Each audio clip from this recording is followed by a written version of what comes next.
गुरु तत्वदर्शी संत रामपाल जी महाराज के मंगल प्रवचन। परमपिता परमात्मा पूर्ण ब्रह्म सारी सृष्टि के रचनहार कुल मालिक कबीर परमेश्वर जी, ये हम सभी आत्माओं के जनक हैं, सबके पिता हैं। ये वो पूर्ण परमात्मा हैं, ये कादिर भगवान हैं, समर्थ अल्लाह है, कंप्लीट गॉड है, जिनके अंदर ये सर्व गुण प्रत्यक्ष है। तुमेव माता च पिता तुमेव बंधु च सखा तुमेव विद्या च द्रविणम तुमेव सर्व मम देव देव। यही परमात्मा हमारे वास्तव में पिता हैं। पालक होने के कारण ये पिता हैं, हमारे जनक होने के कारण ये हमारी माता है, क्योंकि इन्होंने हमें अपने वचन से उत्पन्न किया हुआ सभी आत्माओं को।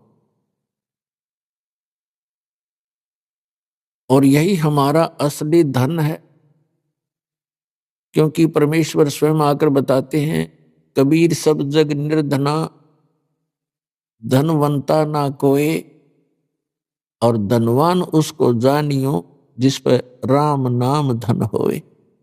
फिर परमात्मा बताते हैं, राम रटत कोड़ी ही भलो, राम रटत कोड़ी भलो, चू चू पड़े जो चामे, वो सुंदर शरीर किस काम का, जा मुख नाही नाम। कबीर राम रटत दारिद्र भलो, टूटी घर की छान, वो सुंदर महल किस काम के, जहां भक्ति नहीं भगवान। राम रटत कन्या भली, साकेट बलो न पूत, जैसे छेरी के गल में गलथना, जिसमें दूध न मूत। कबीर जिव्या तो वाये भली, जो रटे हरि नाम, नहीं तो काट के फेंक दियो, ये मुख में भलो ना चाम। परमपिता परमात्मा कबीर देव कबीर साहिब अल्लाहु अकबर,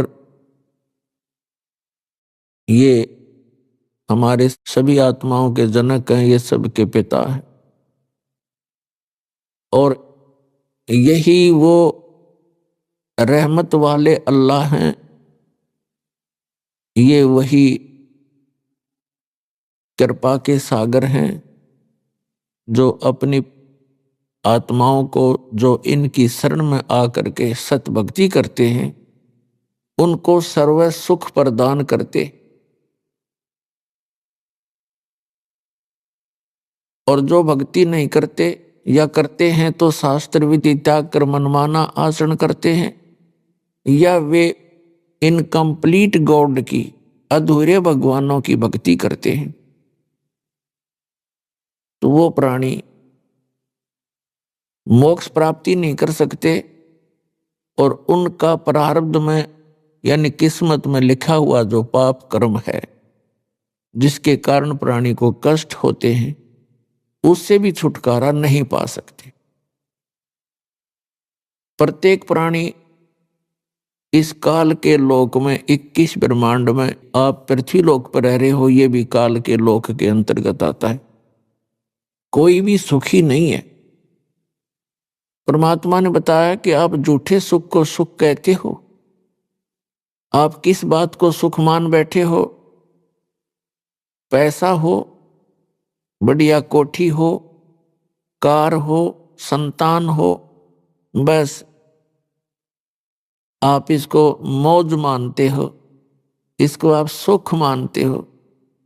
लेकिन आप भूल जाते हो बगैर तत्व ज्ञान के, जिनके ये सर्व सुख थे, उनका किसी का पुत्र मर गया, किसी की पुत्री विधवा हो गई, किसी की पुत्री मृत्यु हो गई, और कईयों के तो परिवार के परिवार दुर्घटना में नष्ट हो जाते हैं।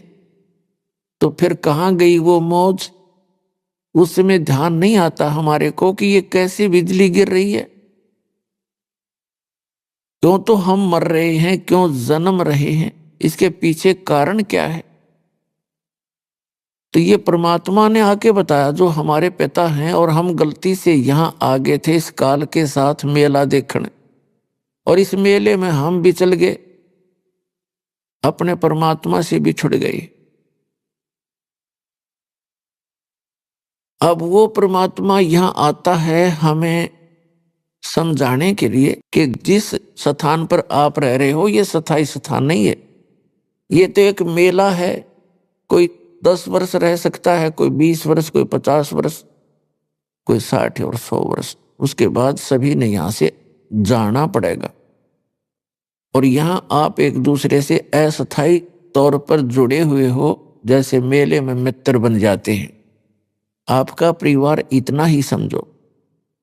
तो वो आकर जब हमें बताना चाहते हैं तो हम यहाँ इस काल के जाल में फंस चुके होते हैं, और ये काल एक विलियन है, खलनायक है। इसकी चेष्टा रहती है कि यहाँ मेरे जाल में फंसे हुए सभी आत्माओं को इतना भ्रमित कर दूं कि ये अपने पिता को पहचान भी ना सके। और इसने ऐसा ही कर रखा है। जब वो परमात्मा यहाँ आते हैं स्वयं, तो उस समय हम उसको पहचान नहीं पाते, और झूठे ज्ञान के आधार से, भ्रमित ज्ञान के आधार से हम अपने ही पिता का विरोध करके इस काल कसाई के जाल में फंसे ही रह जाते। वो परमात्मा स्वयं आते हैं और अपना ज्ञान कराने की चेष्टा भी कराते हैं, और हमें ये भी बताना चाहते हैं कि तुम यहाँ के वासी नहीं हो, और ये तुम्हारा सही ठिकाना नहीं है। क्या बताते हैं कि पहले गए, जो पहले मृत्यु को प्राप्त हो चुके हैं, उन्होंने तो कभी किसी को आकर बताया नहीं हम कहाँ गए, और शेष जो बचे हैं ये भी ऐसे ही चले जाएंगे। और जो भक्ति साधना, जो क्रियाएं आप आजीवन करते हो, ये इस काल के जाल में फंसे रहने की सुव्यवस्था है। उसके लिए सत भक्ति करनी पड़ती है, उस साहेब की भक्ति करनी पड़ती है, समर्थ भगवान की, कंप्लीट गॉड की। और वो भक्ति केवल वो स्वयं ही आकर बताते हैं। जब वो बताने आते हैं तब तक हम इन नकली गुरुओं, आचार्यों, शंकराचार्यों, काजी और मुल्लाओं और इन पीरों के द्वारा इतने भ्रमित कर दिए जाते हैं कि हम परमात्मा के उस ज्ञान को स्वीकार नहीं कर सकते, नहीं कर पाते। पुण्यात्माओं, इसके पीछे क्या कारण रहा कि हम सभी अशिक्षित थे, और प्रत्येक धर्म के धर्मगुरु कुछ एक व्यक्ति होते थे जिनको हम ये मानते थे कि ये सभी सदग्रंथों से, अपने अपने धर्म के सदग्रंथों से पूर्ण परिचित हैं, विद्वान पुरुष हैं, जिस कारण से हमने उनके किसी भी बात पर डाउट नहीं हुआ, अविश्वास नहीं हुआ। और अभी तक हम उनके द्वारा दिए गए लोकवेद, दंत कथा को आधार मानकर अपना जीवन जी रहे थे। परमात्मा को पता था कि ये तब तक मुझे नहीं पहचान पाओगे जब तक ये स्वयं शिक्षित ना होंगे। तो पुण्यात्माओं, चौथा युग आ गया है, जनता कभी शिक्षित नहीं थी, क्योंकि ये शिक्षा एक अभिशाप है इस जीव के लिए, और वरदान भी है। अभिशाप तो इसलिए है कि इसमें हम ज्यादा चतुर बन गए, और सांसारिक सुख सुविधाओं को प्राप्त करने की दौड़ हमने बहुत स्पीड तक लगा रखी है। एडी से चोटी का जोर केवल माए इकट्ठी करने में लग गए, अभिमानी हो गए। छोटी सी पोस्ट पर मिल जाती है, हवा में उड़ जाता, सीधे मुंह बात नहीं करता वो व्यक्ति। और पहले अपने बुजुर्ग थे, आय का आदर करते थे, प्यार से बोलते थे, विनम्र रहते थे। तो विनम्र व्यक्ति के साथ भगवान रहता है।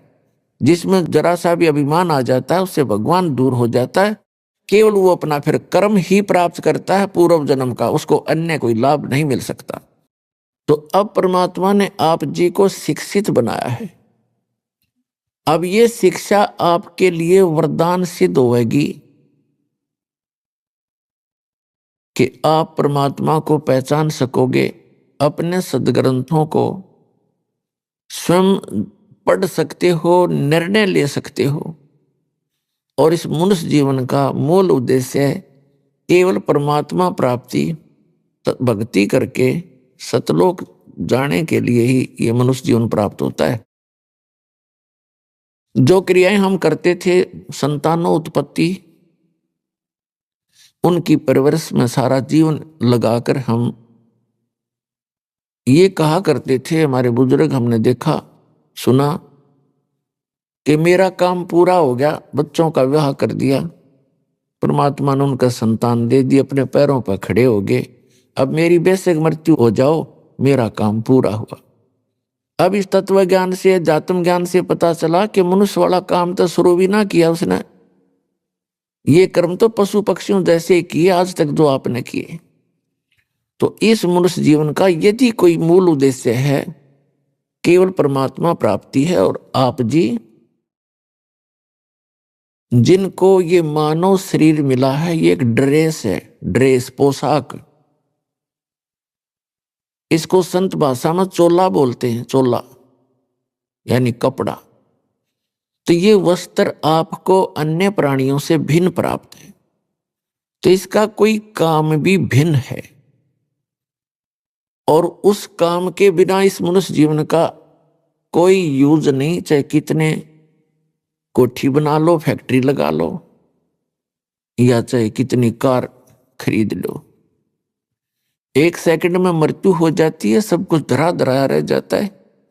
और हाथ मसलता हुआ हारे हुए ज्वारी की तरह यह प्राणी यहां से शरीर छोड़कर चला जाता है, जो भक्ति नहीं करता। और भक्ति कर रहा है नकली गुरुओं के पास, वो भी हारे हुए ज्वारी की तरह ही जाएगा। तो पुण्यात्माओं, आप जी को ये ड्रेस अलग मिली है, इसका काम भी भिन्न है। जैसे बच्चे विद्यालय में जाते हैं, विद्यार्थी की ड्रेस, उनकी पोशाक भिन्न होती है। और अन्य जो मजदूरी करते हैं या खेतों में काम करते हैं या कोई अपनी अन्य दुकान आदि कार्य करते हैं, मजदूरी करते हैं, तो उनकी ड्रेस पोशाक भिन्न होती है। और ड्रेस पहनकर जाते हैं जो विद्यार्थी हैं, उनको फ्री कर दिया जाता है परिवार की तरफ से कि बेटा और बेटी तुम अपनी शिक्षा ग्रहण करो, अपना भविष्य बनाओ। और यदि वो बच्चे उस शिक्षा काल में, विद्यार्थी जीवन में अपना उद्देश्य को ध्यान में ना रखकर, पढ़ाई ना करके कोई सिनेमा देखता है, कोई ताश खेलता है, या कोई ऐसे ही गप्पे मारता रहता है, तो उनको फिर बाद में बहुत पछताना पड़ता है जब उनका विद्यार्थी जीवन समाप्त हो जाता है। एक समय एक व्यक्ति सड़क के ऊपर, रोड के ऊपर वहां मिट्टी डाल रहा था, मजदूरी कर रहा था। वहीं पर उसी रोड का इंचार्ज एक एक्सियन आया, एग्जीक्यूटिव इंजीनियर, और वो जब आकर इंस्पेक्शन करके चला गया, तब वो टोकरी डाल रहा व्यक्ति, वो मजदूर कहता है कि ये एक्सियन, इसका ये नाम है, ये मेरा सहपाठी था, मेरा क्लास फेलो था, मेरे कर्म फूट गए, मैं पढ़ा को नहीं, बकवाद करता रहा, सिनेमा देखता रहा। हम इकट्ठे ही इंजीनियरिंग कर रहे थे, +2 करके, 12वीं करके, और मैं पढ़ा नहीं। आज ये एक्शन लग के कारों में घूम रहा है और मैं मजदूरी कर रहा हूं। तो परमात्मा कहते हैं आप यूं पछताओगे जिनको मानव शरीर प्राप्त है। ये विद्यार्थी हो तुम, और जो बच्चे इधर ध्यान देंगे, अपना इस मूल उद्देश्य को पूरा कर लेंगे, सत्य भक्ति, पूर्ण संत की खोज करके, सत्य भक्ति करके, ये तो चले जाएंगे सतलोक में, जहां कोई दुख नहीं, सुख ही सुख है। और फिर कभी मृत्यु नहीं होगी, कभी वृद्ध अवस्था आपको नहीं सतावेगी। वो सृष्टि है रहने की। ये तो सजा प्राप्त प्राणी यहां पर डाल दिए गए हैं जिन्होंने वहां गलती की थी एक बार। तो जो यहां से सत भक्ति करके चले जाएंगे तो वो तो सुख पाएंगे उस जो पढ़कर एक्शन लग गया।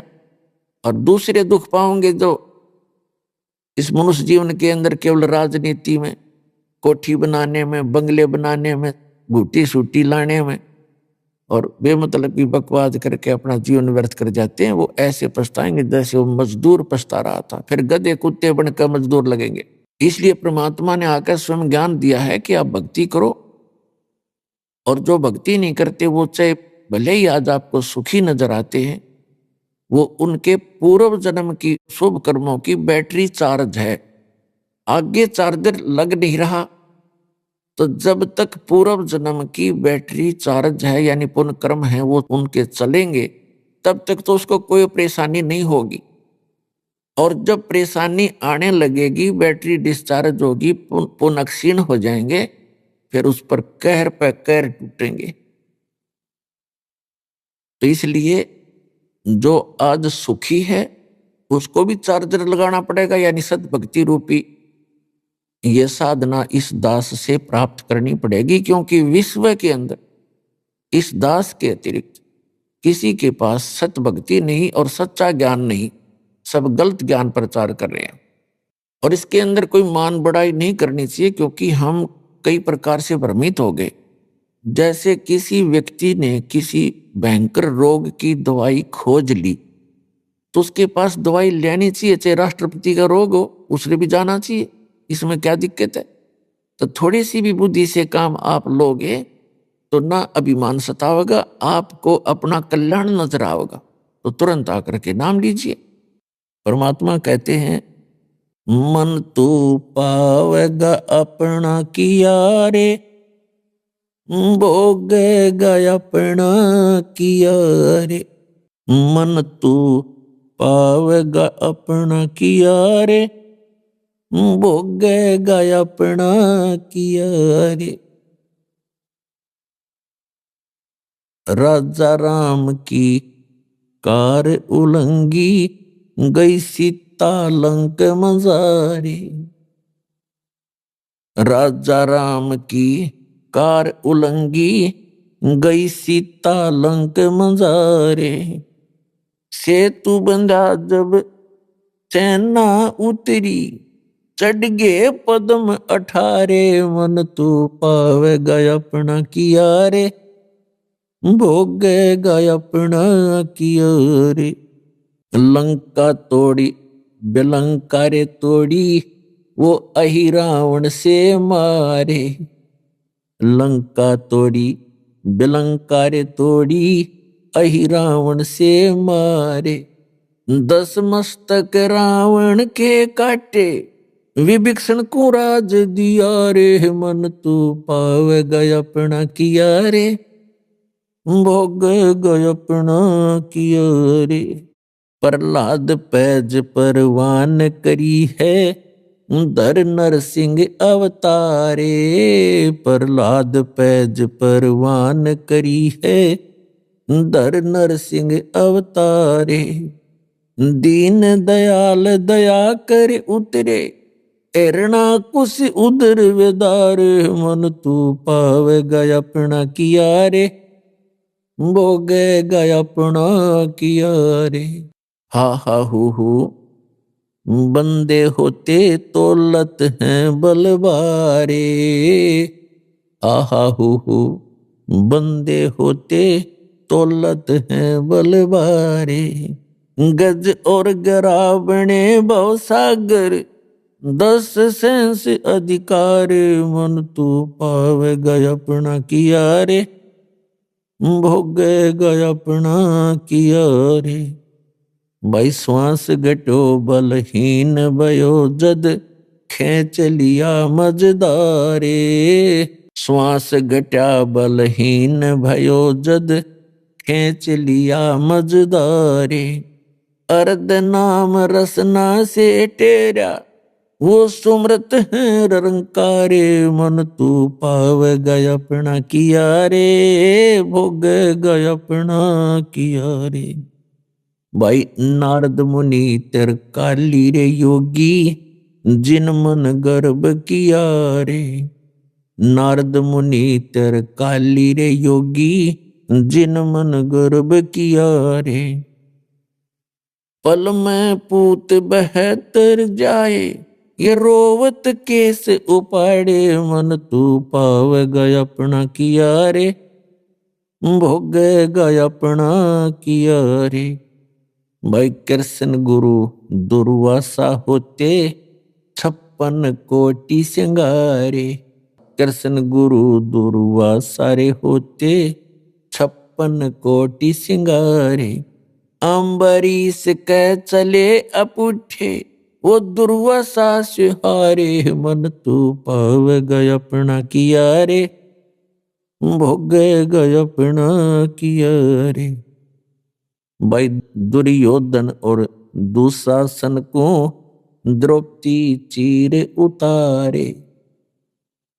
दुर्योधन और दुशासन को द्रौपदी चीर उतारे।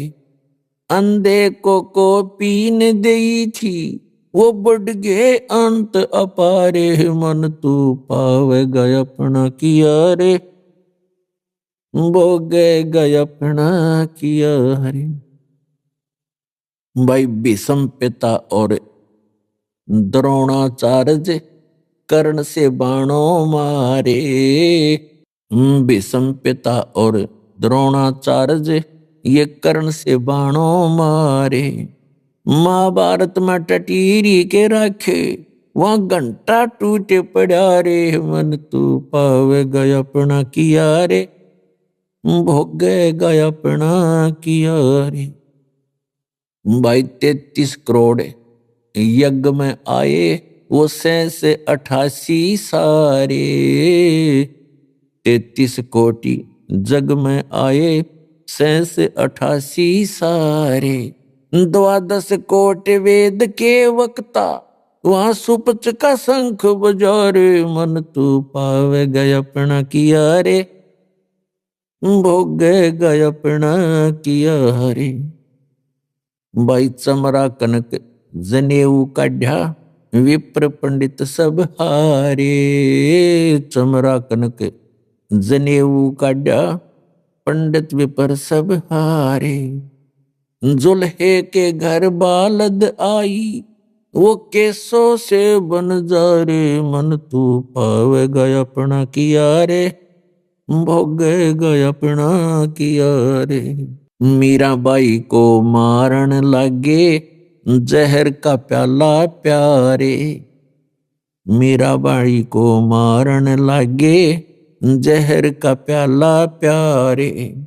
पीवत ही अमृत हो लाग्या, हो गया सरद ही और, मन तू पाव गया अपना किया रे, भोग गया अपना किया रे। कंस केसी चानौर खपावण, जीतन मल अखारे। कंस केसी चानौर खपावण, जीतन मल अखाड़े।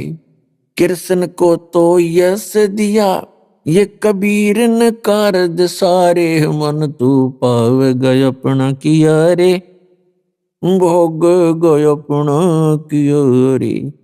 भाई शंखों कृष्ण करें खवासी, धन तू सृजन हारे। शंखों कृष्ण करें खवासी, धन तू सृजन हारे। दास गरीब करे को सरवर, ऐसा शीश हमारे, मन तू पाव गया अपना किया रे, भोग गया अपना किया रे। मन तू पाव गया अपना किया रे, भोग गया अपना किया रे। पुण्यात्माओं, ये जो वाणी दास ने आपको सुनाई है, ये आदरणीय गरीबदास साहिब जी ने अपने मुख कमल से बोली है, लेकिन ये ज्ञान गॉड गिवन है। पूर्ण परमात्मा, वो समर्थ परमात्मा, जो कंप्लीट गॉड है, पूर्ण परमात्मा कबीर साहिब जी आदरणीय गरीबदास साहिब जी को आकर मिले थे। खेतों के अंदर जब वो गऊ चरा रहे थे, 10 वर्ष के बालक पाली गए हुए थे, गवाले थे, और भी बहुत से गांव के व्यक्ति बड़े छोटे अन्य भी अपने अपने गऊओं को इकट्ठा ही चरा रहे थे। तो वहां परमात्मा आए थे, एक जिंदा महात्मा का रूप बना के, एक साधु संत का रूप बनाकर, और गरीबदास जी की आत्मा को निकाल के सतलोक लेकर गए थे। ऊपर के ब्रह्मांडों का सारा विवरण दिखाया था, ब्रह्मा विष्णु महेश के लोक दिखाए, धर्मराज का लोक दिखाया, क्या क्या यहाँ की व्यवस्था है, आप यहाँ जन्मते मरते क्यों हो, इसका कारण क्या है, ये सब उनको प्रत्यक्ष करवाया था। किनको? आदरणीय गरीबदास साहिब जी को। आदरणीय गरीबदास साहिब जी को फिर परमात्मा अपने सतलोक लेकर गए थे, जिसे सचखंड कहते हैं, जिसको शाश्वत स्थान कहते हैं, सनातन परमधाम गीता में कहा है। वहां ले गए थे, फिर वापस छोड़ा था लाकर। परमात्मा पूर्ण ब्रह्म की कृपा के बिना कोई भी प्राणी ऊपर जाकर के वापस नहीं आ सकता, यानी वहां जाकर के वापस किसी को कुछ ज्ञान नहीं दे सकता, क्योंकि इस काल भगवान ने सबको गुमराह किया हुआ है, भ्रमित किया हुआ है। केवल परमात्मा अपनी रजा से ऊपर ले जाते हैं। उन्होंने चंद पुण्यात्माओं को ऐसे ऊपर ले जाके वापस छोड़ा। उन्होंने उस परमात्मा की गवाही दी है, अपनी अमृतवाणी रूपी एफिडेविट दिए हैं कि वो परमात्मा इन सभी भगवानों से, प्रभुओं से अन्य है। ब्रह्मा जी से, विष्णु जी से, शिव जी से, दुर्गा जी से, ब्रह्म से और परब्रह्म से, इनसे अन्य है, उसको पूर्ण ब्रह्म कहते हैं। गीता अध्याय नंबर 8 के श्लोक नंबर 3 में उसी को परम अक्षर ब्रह्म कहा है। तो पुण्यात्माओं, वो परमात्मा स्वयं ही ऊपर ले जाते हैं अपनी आत्माओं को, फिर वापस छोड़ते, और फिर वो आकर के भगवान के विषय में जानकारी देते। उनमें से एक गरीबदास जी हैं, जो परमात्मा से प्राप्त यथार्थ ज्ञान के आधार से क्या बता रहे हैं कि जिस लोक में आप रह रहे हो, ये तो केवल भक्ति करने के लिए आपको मानव शरीर दिया जाता है इस लोक में। बाकी अन्य प्राणी तो अपने पूर्व जन्म के कर्मों का ही भोग भोग रहे होते हैं। और आप सत भक्ति ना करके अन्य भक्ति करते हो, या यहाँ बकवादों में लगे रहते हो, तो उनके साथ कैसी कैसी घटनाएं घटी। यदि आप यहाँ सुख संपत्ति चाहते हो, सुख संपत्ति से सुख मानते हो, या संतान से सुख मानते हो, उसका उदाहरण देते हुए बताते हैं, सर्व सोने की लंका होती रावण से रणधीरम, एक पलक में राज विराजी वो जम के पड़े जंजीरम, मन तू सुख के सागर बस रे भाई, और ना ऐसा यस रे। फिर बताते हैं, क्या मांगो कुछ थिर ना रहाई, और देखत नैन चला जग जाई, एक लख पूत सवा लख नाती, उस रावण के आज दीवा नबाती। यदि आप यहाँ संपत्ति चाहते हो, बड़ी बड़ी हवेली बनाना चाहते हो, कई कई मंजिल की कोठियां बनाना चाहते हो, और उसके ऊपर अच्छी मार्बल वगैरह लगा कर अपनी शान और शौकत बनाकर आप खुश हो, उसको संकेत देते हैं कि श्रीलंका का राजा जो रावण था, उसने सोने के महल बना रखे थे, सोने की ईंटों से, और उसके 1 लाख पुत्र थे। और ऐसे कुबद्ध करने वालों का जो सत भक्ति नहीं करते, रावण भक्ति भी करता था, लेकिन भगवान शंकर की करता था, तमोगुणी शंकर की। और ये भगवान आपको केवल वर्क डन ही दे सकते हैं, जैसा करोगे वैसा ही पाओगे, इसमें कोई परिवर्तन नहीं कर सकते। और वो समर्थ परमात्मा जो पूर्ण ब्रह्म है, सत्य पुरुष है, अकाल मूर्त है, वो कबीर देव है। कबीर साहब है जो काशी में, बनारस में धानक रूप में आए थे। 120 वर्ष रहे, वो ये ज्ञान ही दिया करते थे और एक झोंपड़ी में बैठकर सारे ब्रह्मांडों का संचालन भी करते थे और हम सबका पालन पोषण भी करते थे। वो पूर्ण परमात्मा है। जब तक हम सत भक्ति नहीं करते हो तो अपना कर्म ही मिलता है। तो यहाँ याद दिलाना चाहते हैं, यदि तुम संतान ही परमात्मा से मांगते हो या आपको संतान प्राप्त है, बेटा और बेटी, उनकी अच्छी कोई व्यवस्था है, उनके बढ़िया रोजगार चल रहे हैं और आप निश्चिंत होकर बैठ गए हो, मूल उद्देश्य भूल गए हो भगवान का, तो आपकी भूल है। 1 लाख पूत 1.25 लाख नाती, और उस रावण काज को दीवान बाती, दीपक लगाने वाला नहीं शेष बचा। तो इस गंदे लोक में आप इन्हीं व्यवस्थाओं से संतुष्ट हैं, तो आपका भूल लाग रही है। उस भूल को तोड़ने के लिए परमात्मा आते हैं या अपना कोई दास भेजकर आपको सजग करते हैं कि आप अपना मूल उद्देश्य भूल चुके हो। उसके लिए याद दिलाते हैं कि जो भक्ति करते हैं उनकी भगवान मदद करते हैं।